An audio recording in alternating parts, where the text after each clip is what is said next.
தோழி இந்த விஷயத்துல நீ என்ன அவ்வளோ நல்லவளா அப்படின்னு கேட்குற அளவுக்கு தான் எனக்கு தோணுது.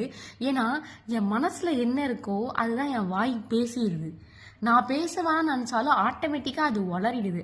ஆனால் எனக்கு சுற்றி இருக்கிறவங்களும் என்னை சுற்றி இருக்கிறவங்களும் எப்படி தான் தெரியல, மனசுக்குள்ள ஒன்று வச்சிருக்காங்க, வெளில ஆஹா ஓன்னு பேசுறாங்க. அதெல்லாம் டிகிரி வாங்கியிருப்பாங்க போல. நம்மளுக்கு சுட்டு போட்டாலும் இங்க இருக்கிறது தான் ஆட்டோமேட்டிக்கா வருது. சொல்லக்கூடாது நினைச்சாலும் என் வாயோ இல்லை என் கண்ணோ காட்டி கொடுத்துருது. ஆனா மற்றவங்க எப்படிதான் உள்ள ஒன்று வச்சுக்கிட்டு வெளில பேசுறாங்க, அதெல்லாம் பிரில்லியண்டா ஆக்ட் பண்றாங்க. அந்த நடிப்பு எனக்கு வரவே மாட்டேங்குது. இதெல்லாம் யோசிக்கும் போது நம்ம என்ன அவ்வளோ நல்லவளா அப்படிங்கிற அளவுக்கு எனக்கே மைண்ட் செட் தோணுது. உங்களுக்கெல்லாம் எப்படி? வாய் ஆட்டோமேட்டிக்கா காட்டி கொடுத்துருதா இல்ல அதில் நான் சக்கரவர்த்தியடா.